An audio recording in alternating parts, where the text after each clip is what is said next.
they went out into the Mount of Olives, and Jesus said unto them all, Ye shall be offended of me this night, for it is written, I will smite the shepherd, and the sheep of the flock will be scattered abroad.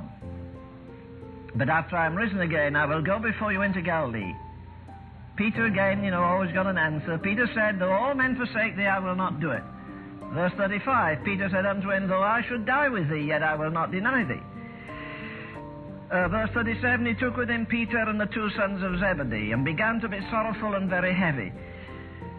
Then said he unto them, My soul is exceeding sorrowful even unto a death. Now, would these smart boys that say there's no sorrow and hardship, would they accuse Jesus of lacking faith?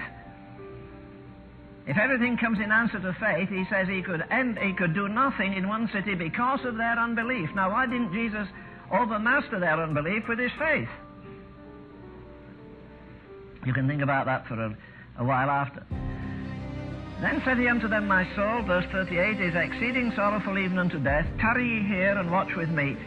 And he went a little farther and fell on his face and prayed, saying, O my Father, if it be possible, let this cup pass from me. Nevertheless, not as I will, but as thou wilt. Middle of verse 40, he says to Peter, Could ye not watch with me, because he came and found them asleep? Verse 42, he went away again the second time and prayed, saying, O my Father, if this cup may not pass away from me, except I drink it, thy will be done. And he found them asleep again, for their eyes were heavy. And he left them and went away again and prayed the third time, saying the same words. Then he cometh to his disciples and saith unto them, Sleep on now and take your rest. Behold, the hour is at hand, and the Son of Man is betrayed into the hands of sinners. Now look, between that and the next verse, there's possibly hours. But notice the infinite mercy of Jesus. They failed him once, twice, three times in his darkest hour. And yet verse 46 says, Rise, let us be going. Behold, he is at hand that betrayeth me. So Jesus waited patiently while they slept in the most critical hour of his life. You may not agree with me, that's all right, but I believe that's exactly what the church is doing now in the most critical hour since she was founded. She's sleeping, and therefore failing her Lord in this most critical of all critical hours in history.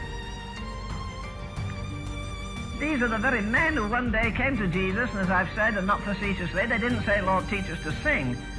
They didn't say, Lord, teach us to preach, though he was a master preacher. Think of the Sermon on the Mount. They didn't say, Lord, teach us to heal the sick. They came and they said, Lord, teach us to pray.